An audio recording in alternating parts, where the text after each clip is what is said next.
गुफा का रहस्य की कहानी। रामगढ़ गांव की एक प्रचलित कथा है। दोपहर 12 बजे से लेकर आधी रात के 12 बजने तक गांव के बीचों बीच बने एक गुफा से अजीबो गरीब आवाजें आती है। इन आवाजों में इतना दर्द होता है कि सिर्फ सुनने से ही दिल की धड़कन तेज हो जाए। इस गुफा से गुजरने वाले हर शख्स को उसका नाम उस गुफा के अंदर गूंजता सुनाई देता है।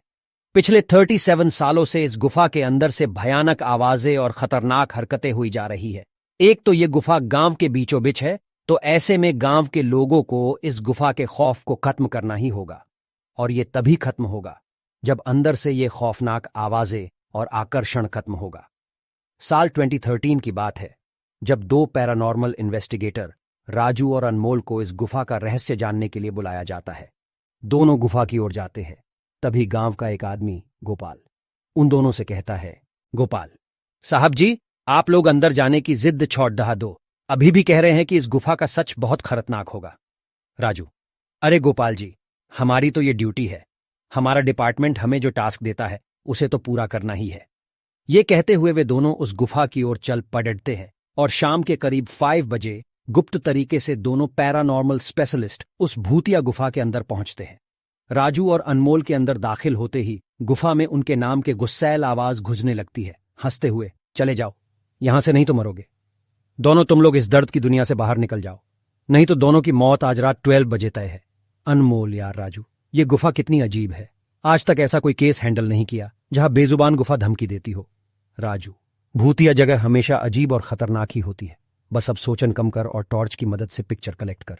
अनमोल गुफा की हर तरफ से पिक्चर कलेक्ट करते करते आगे बढ़ने लगता है। अनमोल को तभी बड्डे बड्डे कदमों की आवाज सुनाई देने लगती है। ये आवाज उसके ठीक बगल से आ रही थी।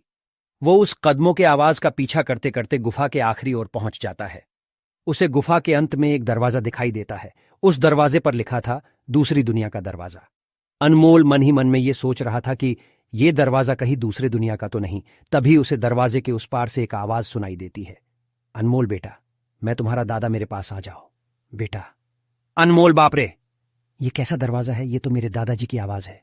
राजू हल्का मुस्कुराता चुपचाप खड्डा रहा।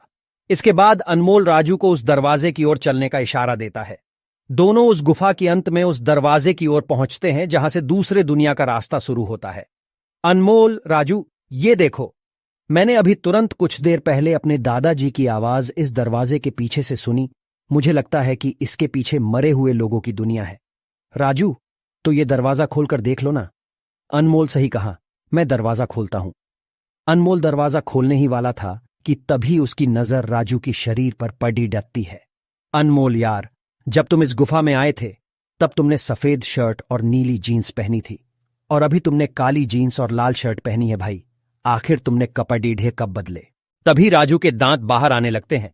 उसका कद बढ़ा होने लगता है। उसके हाथ के नाखून बढ़े होने लगते हैं और अब वो पूरी तरह से एक डेविल बन चुका था। वह डरावनी हंसी के साथ एक भारी आवाज में कहता है, डेविल, तेरे राजू को मैंने 10 मिनट पहले ही इस दरवाजे के पार भेज दिया जब तुमने उसकी चीख सुनी थी। अनमोल डरते हुए बोला, मतलब कि तुम्हें राजू को मार डाला? डेविल, तुझे कोई शक है तो जा। इस दरवाजे के उस तरफ तुझे तेरा दोस्त वहीं मिलेगा। जिस दुनिया से तू आया है वहां मरने से पहले लोग रहते हैं, और अब तू जिस दुनिया में जाएगा वहां मरने के बाद लोग रहते हैं। मौत की दुनिया में तेरा स्वागत है। इसके बाद अनमोल भागने की कोशिश करता है, लेकिन सामने वो राक्षस खड़ी ढा था। अब एकमात्र रास्ता वो दरवाजा था। उसने सोचा, ये दरवाजा इस गुफा के बाहर जाने का रास्ता होगा। अनमोल खुद की जान बचाने के लिए दरवाजा खोल देता है। उसको दरवाजे के अंदर पूरा अंधेरा दिखाई देता है। उस दरवाजे के अंदर से रोने और चिल्लाने की आवाजें आने लगती है। अनमोल इससे पहले कि दरवाजे को बंद करता, एक लंबा सा हाथ उस दरवाजे के अंदर से आया और अनमोल को उस दूसरी दुनिया की तरफ खींच लिया। इससे अनमोल की एक तेज चीख निकल गई और वह डेविल भी जोरों से हंसने लगा।